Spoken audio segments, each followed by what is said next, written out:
President of ATEM, the Association of Tertiary Education Management, and also in the role of Deputy Vice-Chancellor University Services at James Cook University. ATEM's an organisation which represents about 1,500 individual members and about 50 organisations both in Australia and New Zealand in terms of advancing professionalism in tertiary education, both in a member-based organisation but then an organisation running what this year will be about 110 professional development activities. Yep, we work with all of the Australian universities, bar one, I won't mention the one, and all of the New Zealand universities in terms of looking at the skills, the needs of their staff moving forward, whether they're professional staff, which make up the majority of our members, but also academic staff in leadership roles. We also publish a journal that's recognised as a peak journal in terms of being an A-star rated journal, so trying to increase people's understanding of the tertiary education sector.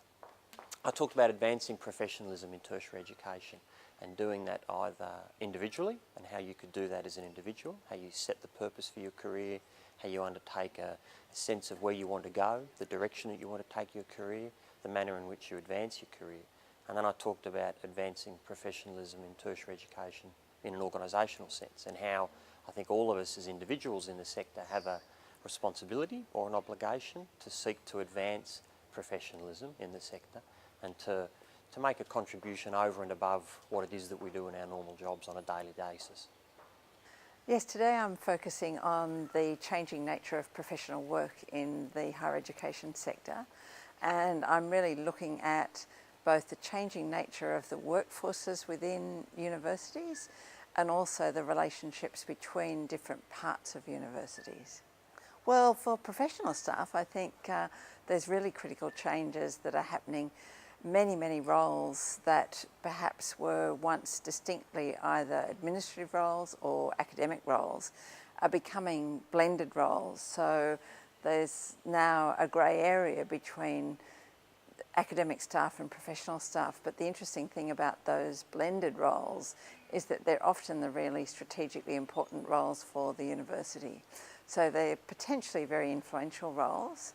However, they're also roles that are often on a different employment basis. They're often roles associated with fixed-term contracts or project work.